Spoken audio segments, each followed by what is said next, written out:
Hello, in this video we're going to talk about parametrized manifolds. This is a special type of manifold, and we're also going to define the volume of a parametrized manifold. And we need to understand what the volume of a parametrized manifold is in order to continue with the discussion of how to integrate functions that are defined on manifolds. And if you're watching this, I'm assuming that you are familiar with the volume of a parallelepiped, which I discussed in the previous video. We're going to use that concept. So please make sure that you're familiar with that before watching this video. Okay, let's get to it. So first I'm going to say what a parametrized manifold is. By the way, I'm following section 22 of analysis on manifolds, section 22. Okay, let's get to the definition. So we have our usual setup. We have an integer n and an integer k less than or equal to n. So these are positive integers. And we have an open set A in Rk. And we have a map alpha from A into Rn of class CR. Again, don't worry about the class CR part. You just need it to be differentiable and with continuous partial derivatives.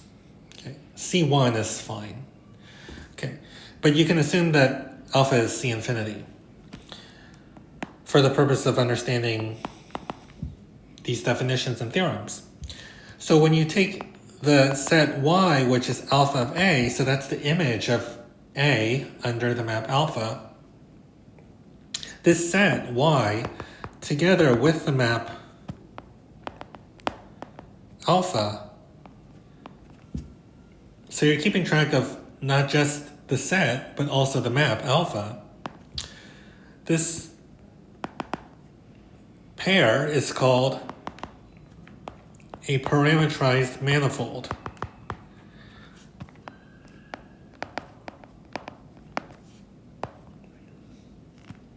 Of dimension k, and we'll call it Y sub alpha.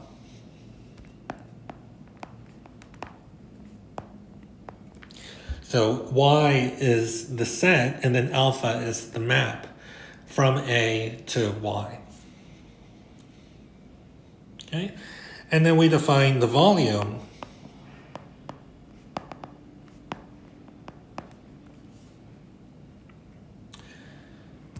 of Y. Maybe I should call it Y alpha by the volume of Y alpha is equal to, so this is a definition, the integral of A of the volume of D alpha. So to understand this video, you also need to be familiar with the derivative of alpha, right? This matrix and the volume of that matrix, like this V of D alpha. So let's just recall that D alpha is this n by k matrix. So let's just recall that D alpha is an n by k matrix consisting of the partial derivatives of the component functions of alpha, and V D alpha means the square root of the determinant of the matrix D alpha transpose times D alpha. So this is a function defined on the set A, right? Because for each element of A, you're going to get a different D alpha. You get the derivative of alpha at that point. And so you're going to get V of D alpha. So this V of D alpha is a function defined on A. at each point of A, you get this number v of d alpha evaluated at that point. That's the number. And then, well, that's a function. That's a function defined on A, and you integrate that function. And that integral is called the volume. Of course, in order for this definition to make sense, we're assuming that this integral exists. Okay, provided, so comma, provided that this integral exists.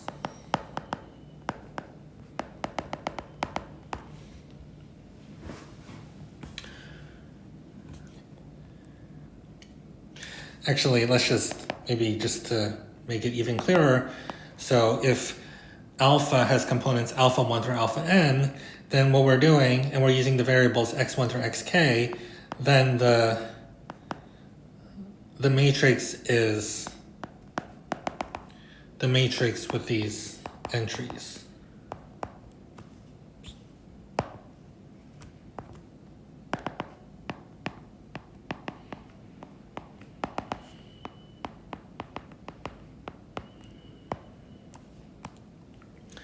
In other words, the ij entry is partial, let's see, it's the jth partial derivative of alpha I. Right. That's a shorthand for what this derivative is. And that's the definition of the volume of a parallelepiped, not the parallelepiped, sorry, the manifold.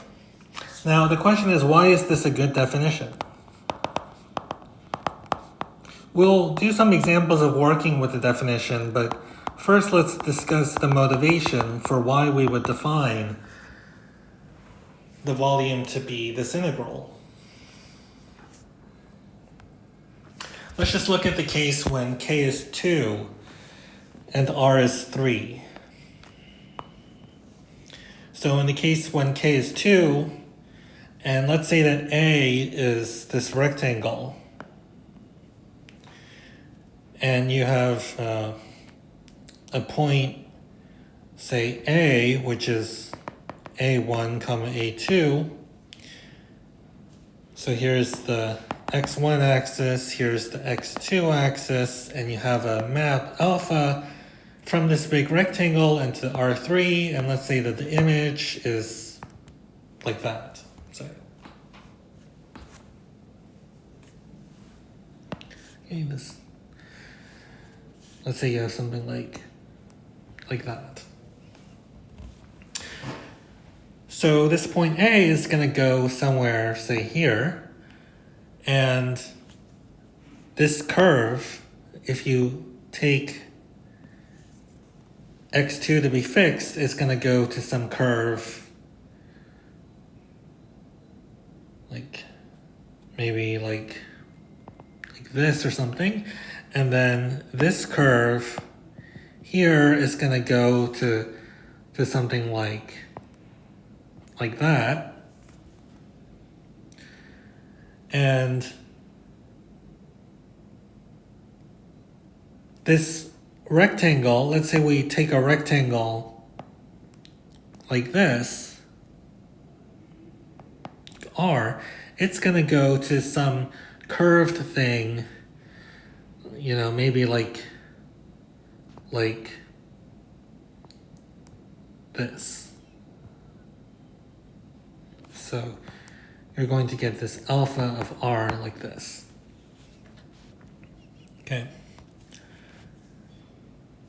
And let's say that this point here is A1 plus H1. So the length or the width, whatever, of this rectangle is H1, and then the height or the width or length or whatever is H2.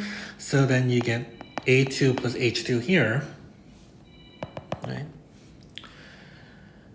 Okay, so R is this rectangle A1, comma A1 plus H1 cross A2, comma A2 plus H2.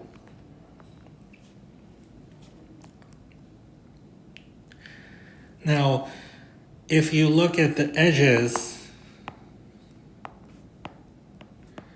of R with endpoints A and A plus HI, where I is 1 or 2, those edges are mapped.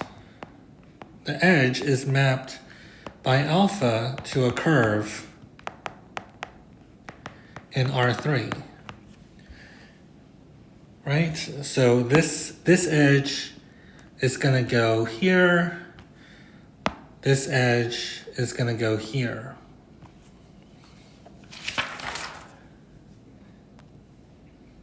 Now let's say that you take the vector joining the endpoints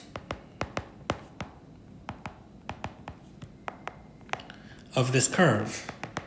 Well, that is, you take alpha of A plus HIEI and then subtract alpha of A, right? So you take the vector from this point to this point, you get this vector. You take the vector from alpha of A to this point, you get this vector. Now those two vectors are not on the curve, right? They're not on this surface, alpha of A. Okay. So these two arrows will go to those two arrows that I drew.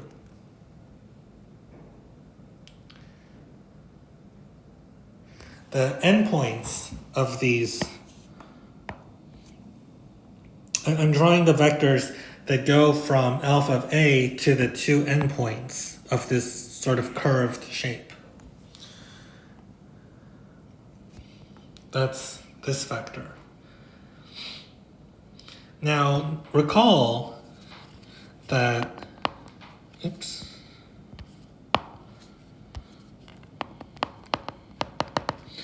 that alpha of A plus HIEI minus alpha of A all over HI, when I take the limit as HI goes to 0, what do I get? I get the partial derivative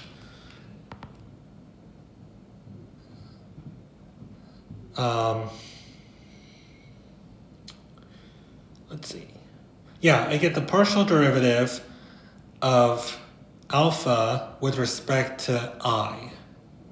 So that's the derivative of alpha dotted with EI. Or to be more precise, it's the matrix. It's the matrix D alpha, the derivative of alpha evaluated at the point A, that matrix times the vector EI. So let's just, maybe I'll write that this thing is a matrix, right? It's the derivative of alpha evaluated at A, and that is the vector. And what I'm doing is I'm taking a matrix times a vector. So one way to think about this numerator is the same as what shows up here.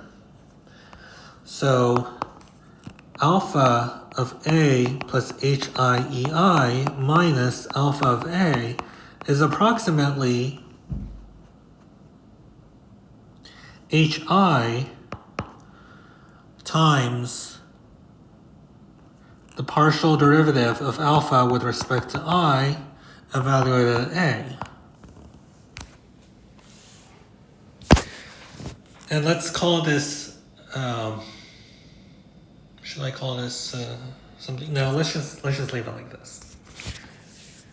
Right? We have that this thing is approximately this. It's approximately that vector, and the approximation gets better and better and better as HI approaches 0. So let's see what happens if you actually work with these vectors. The volume of the parallelepiped whose edges are the vectors hi partial alpha partial xi evaluated at A is the volume V of this matrix, which is, okay, I take these vectors and I make them the columns of the matrix, right? So h1 d alpha dx1 of A, that's my first column. And then I go out to hk d alpha partial xk evaluated at A. That's the last column.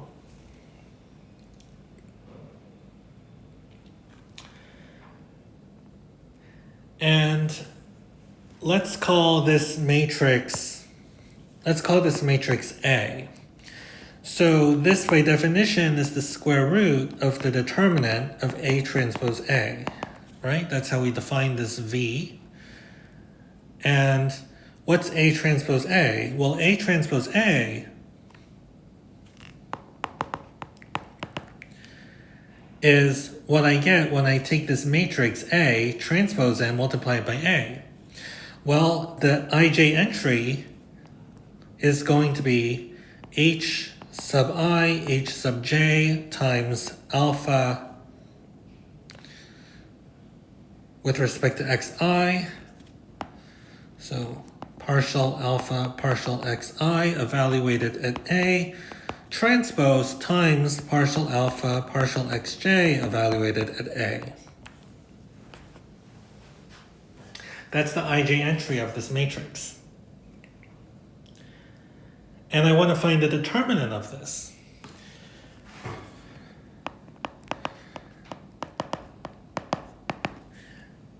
And what's going to happen is, so the ith row has this hi factor. Okay, in each entry of the ith row, there's a factor hi. So using the linearity of the determinant, I can factor out an hi from each row. And then I'm going to have an hj term, an hj factor for each column, right? Each column has this hj factor in the entry. So I can factor out an hj from each column using the linearity of the determinant. And so what I'm going to get is I'm going to pull out an I squared for each of the i's. So I'm going to get h1 squared times h2 squared up to hk squared times the determinant of this matrix, which is partial alpha partial xi evaluated at A transpose times partial alpha partial xj evaluated at A.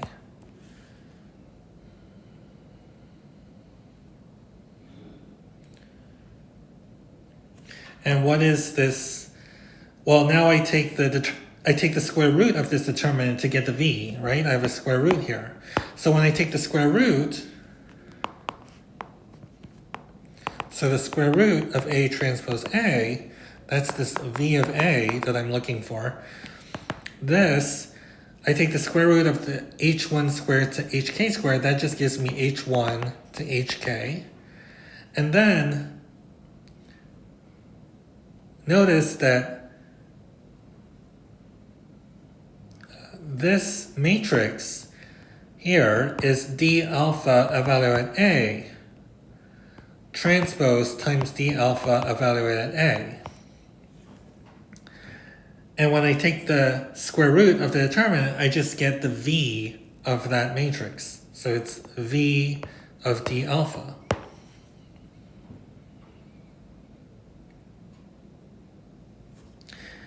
And what's this h1 for hk? The h1 for hk is the volume of the rectangle. So in this example that I drew, I was just doing the case where k is 2, right? The area of this rectangle is h1 times h2.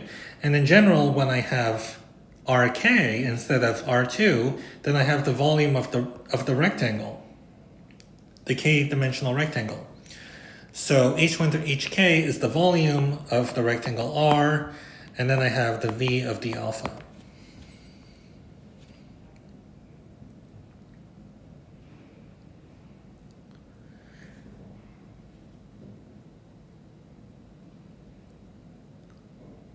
Okay? And this approximation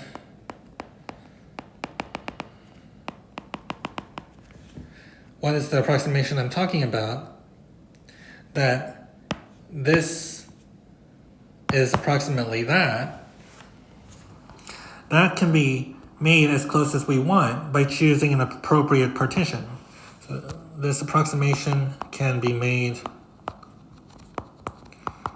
as close as we wish by choosing an appropriate partition. In other words, by making the rectangles as small as we want.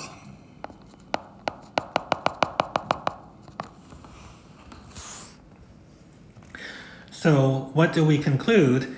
We defined the volume of y alpha to be the integral of the v of d alpha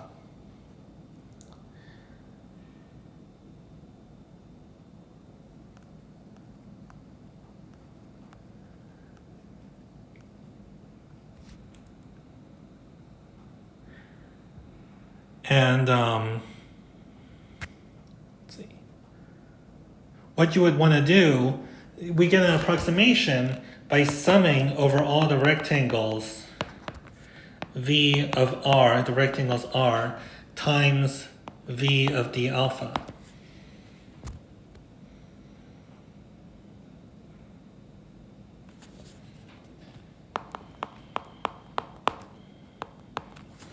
Right? Because what we did was we approximated the volume of this piece by using the approximation with the parallelepiped, and then when you sum up over all the rectangles, you get an approximation for each of the pieces, and then you add them up. And so that will give you the volume of y alpha is approximately the sum of the v of r times v of d alpha. And then that is when you make the rectangles arbitrarily small, when you take the limit, this is going to be the integral of v of d alpha over a.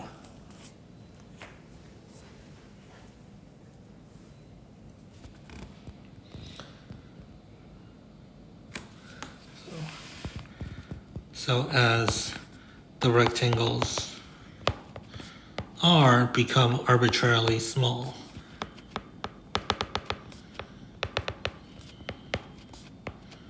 right? This limit approaches the limit is this integral. So that's the motivation for why we define the volume of this parametrized manifold to be the integral of v of d alpha. Okay, let's look at some examples to see how this is related to the formulas that you've learned about in multivariable calculus.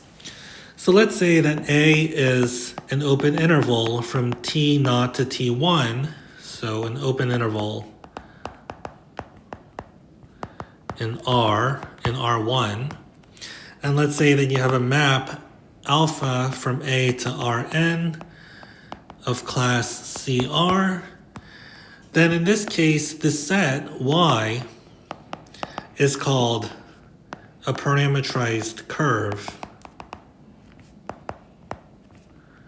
in Rn. So for instance, if you have a map alpha from this open interval into R3, you're going to get this curve like this.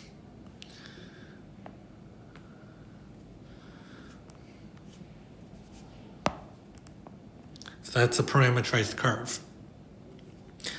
And the volume, the one-dimensional volume of this curve. So again, we're looking at one-dimensional volume because we have a map from a subset of R1. The one-dimensional volume of this curve is its length.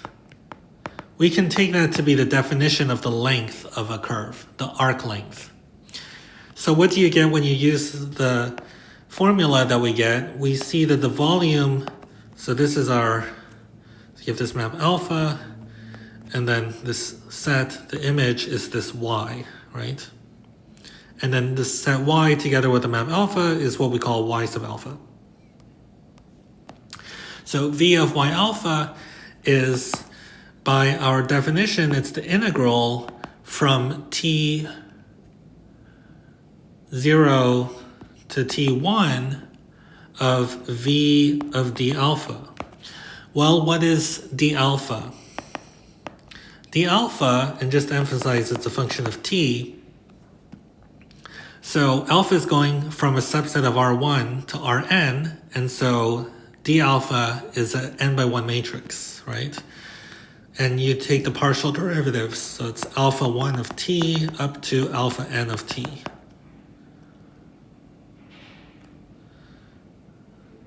Let's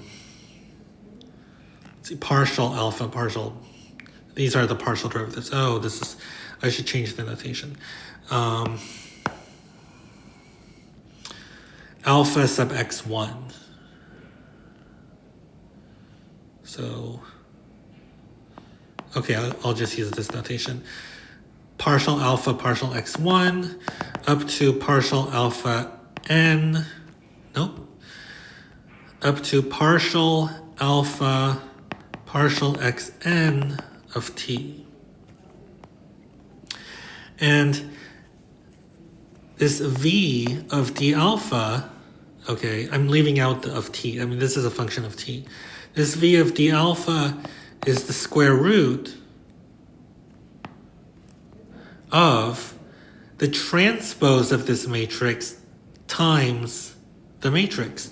Well, when I do that, I'm just going to get the dot product. It's partial alpha, partial x1 of t squared plus dot dot dot plus partial alpha, partial xn of t squared.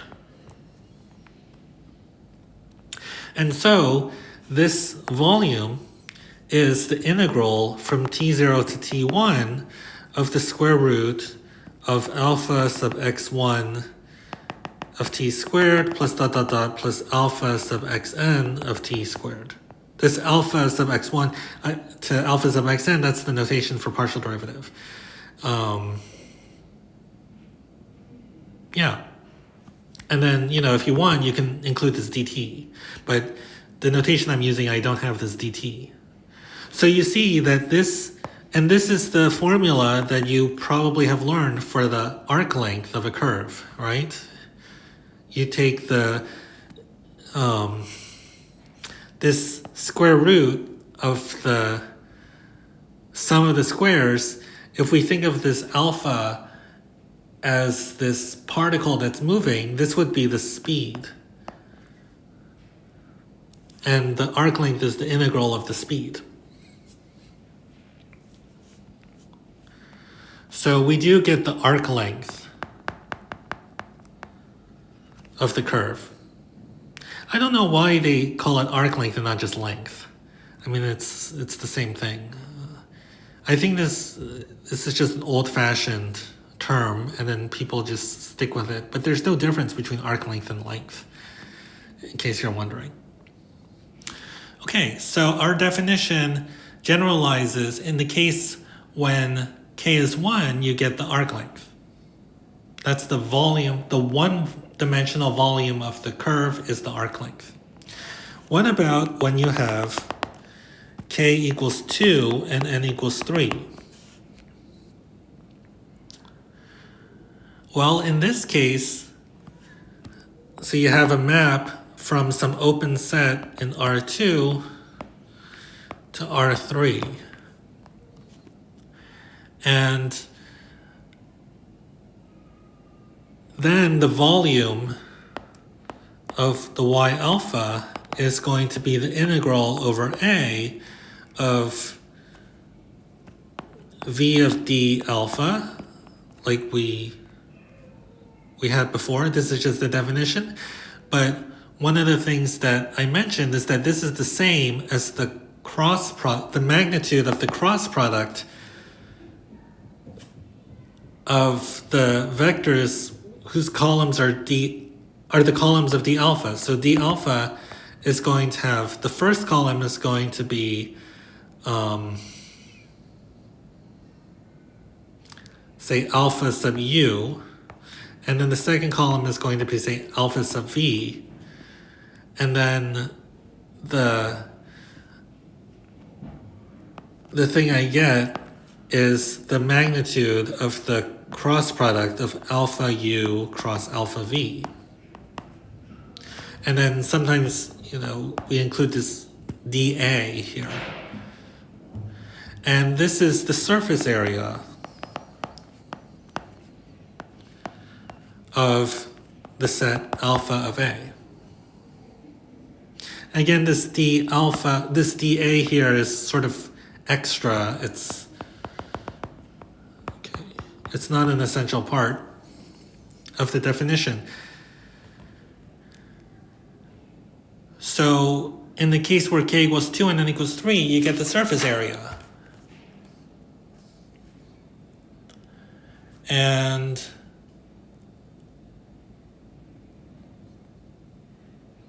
do I want to do some examples of this? We'll do some examples of this in a future video. Okay, because this video is long enough. So what did we do in this video? We defined what a parametrized manifold is of dimension k, and we defined the volume. We defined the volume by this formula. It's the integral over A of V of D alpha. And we explained why this is a good definition by using the idea that the area of this red figure is approximately, right? So the area of this is approximately the volume, so the area or the volume is approximately the volume or area of the parallelepiped with edges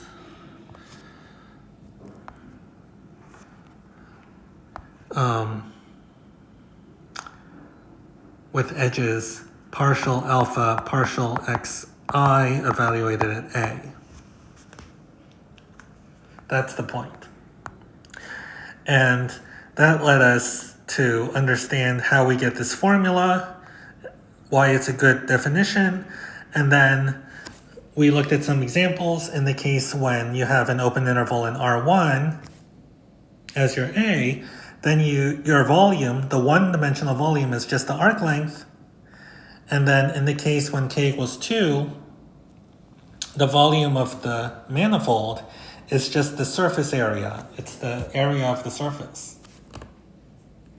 And in another video, we'll look at some examples, mainly just to review the surface area and the arc length. Okay, thanks.